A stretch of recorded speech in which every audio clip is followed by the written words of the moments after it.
Talk about agony and ecstasy from Friday night. Certainly McKinney felt the former. The North Bulldogs felt the latter after emerging with a 34-24 victory over their crosstown rivals. And head coach Mike Fecci is with us now. And Mike, you were down 18 after one, 28 unanswered points from that point on. Where did that comeback come from? Oh, I think it just came to the fact, number one, we calmed down a little bit. You know, they rattled us pretty good early, and we were rattled. And our kids kind of calmed down, started making some plays.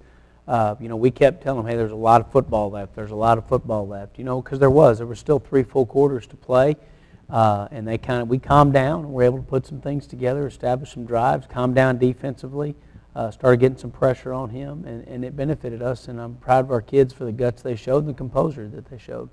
We check out the North highlights from the Crosstown Showdown. McKinney went up 7-0 early, and your team came right back with a nice kick return by Randy Monsier, 63 yards. Yeah, it was a good little return here, and you know it's Randy. You know, right here, some good decisions of blocks and good decisions of no blocks. You always worried on those like there if you hit somebody in the back, and we were pretty smart right there. And Hunter's able to make a great throw between 2 defenders to Bresnahan here, and a great catch by Mark Bresnahan. Yeah, on the second offensive play following that kick return, Eric Nickerson missed the extra point. It was 7-6 Lions.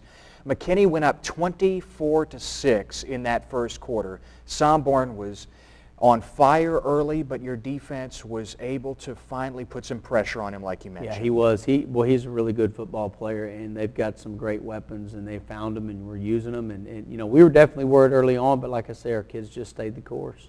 You had only 14 yards of offense in the first quarter. How did the light turn on that side of the ball? I think once we were able to establish a running game a little bit, it let some other things like this kind of stuff you're just looking at right here open up.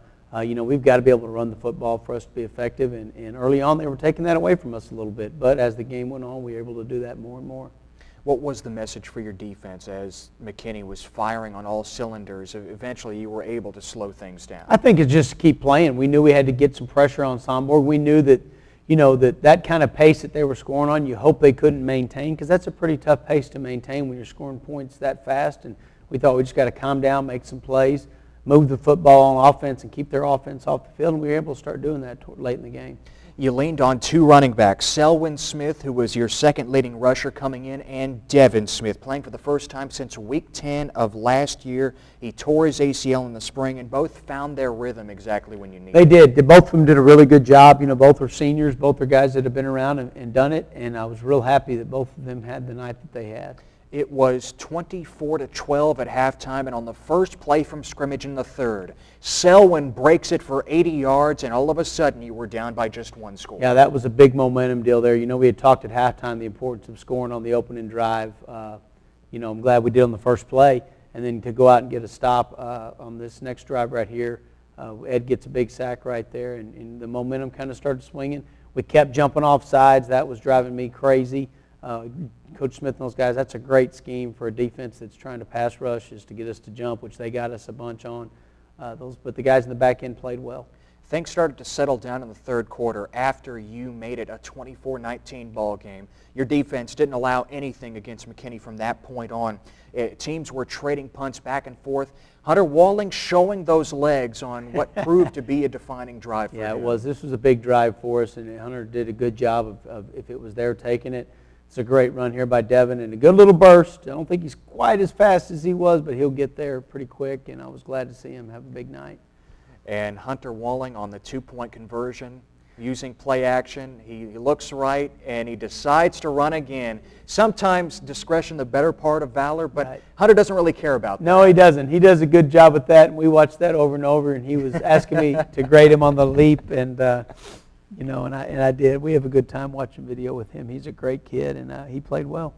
And, of course, he was able to fire to Evan Jones in the end zone for the score that clinched the game, 34-24. Back to Devin Smith just a moment. You wondered just how he would find his rhythm early on, because historically he's a slow starter, and yet you look at the box score, his final total is nearly 120 yards on 22 carries. He scored twice for you. It's like he never left.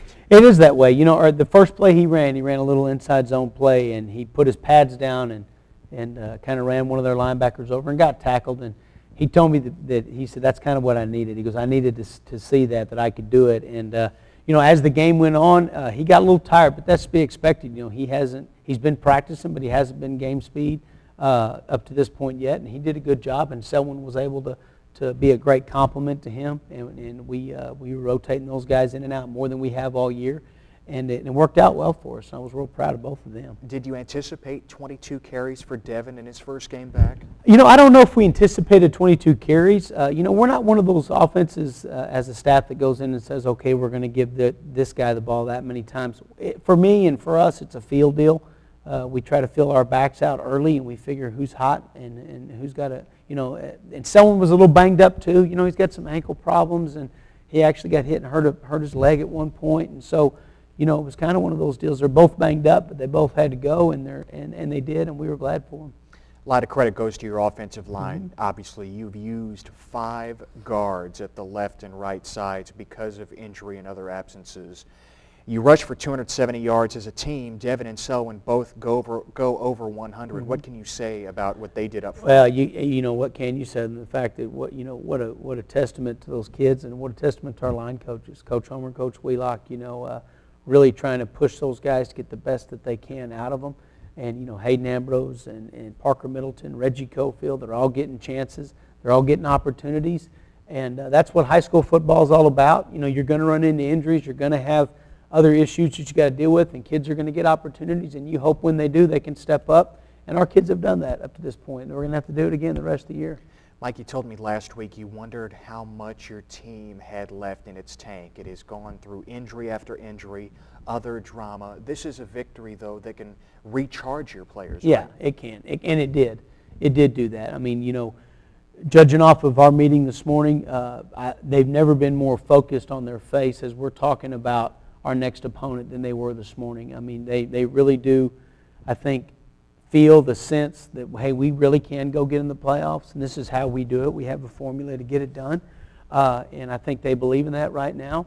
They're a very resilient group. They're a very gutsy group. I've said that all the way back to before we played Boyd. I thought the trademark of these guys were they're real gutsy kids, and you got to be that way because of injuries and adversity that you're going to face. And we'll give it a run here and see what happens these next 3 weeks. You were at 4-3 overall, above 500, 2-2 in the district, tied for 4th place with Rockwall. Of course, you will see the Yellow Jackets next week. This week, it's one of the unbeaten teams. You already faced Rockwall Heath. This week, it's Highland Park. What's it going to take to go into Highlander Stadium and pull one out? Well, I'll tell you what. I think people approach Highland Park lots of different ways.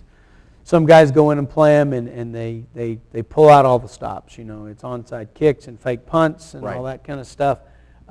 Some guys go in there and they downplay the whole thing, and they just what we're going to do is go do what we do. We're going to go, we're going to play hard, we're going to play with guts, we're going to keep perspective.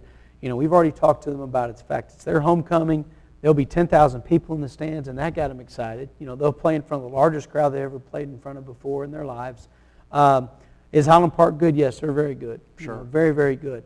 But they have shown a propensity to be weak in a few areas at times. We've got to go out this week and have 3 great days of practice and go out and try to exploit some things we think we can and just stay in the fight and just keep fighting until the end. And if things go well for us, keep our foot on the gas. And if things don't go well for us, same thing. You just got to keep playing and go and see what happens with this deal because you do never know. And that's kind of the approach we're taking. Last year, this was such a crucial ball game for you at Ron Post Stadium. Highland Park came out with a 49-0 win. That was Hunter Walling's first varsity start at quarterback. What's different about him and the rest of your team as you prepare for Highland Park again? To tell you the truth, it's our approach. I think last year we, not really thinking this way, but it's probably how it came out. We thought, well, we just got to get through this week. Let's just get through this week and let's go beat Rockwall and Wiley and get in the playoffs. That was the approach I think we unintentionally took last year. We played to win. We had a game plan to win. Our kids played hard, but they got after us. This year it's different. I think our kids have a lot of guts this year, and they're going to go over there, and we're going to get after them. I told them this morning, I don't know what's going to happen. Guys, I don't. You cannot judge looking at this district off of who played who, and that happened against them, so this is what it's going to happen again. You don't ever know. I mean, you look at last week. I mean, if you'd have told me Wiley East was going to beat Wiley 63-7, I'd have bet my whole world that wasn't going to happen. and Rockwall and Heath and Rockwall to be as close as they were, and Pierce to hang around with Highland Park like they have. It's a you never know type situation. That's what makes high school football fun in this state, and that's what makes this district so much fun, is every single week you never know what's going to happen, and that's the beauty of it all. Mike, we appreciate the time. Thanks, Best Dan. of luck. Thank Mike you. Fecci, head coach of the North Bulldogs. District 10 4A is really wide open, and the Bulldogs travel south to meet one of the favorites for the district title. They're in the top 5 in the state polls for a reason, the Highland Park Scots. That's this Friday night at Highlander Stadium. Kickoff is at 7:30.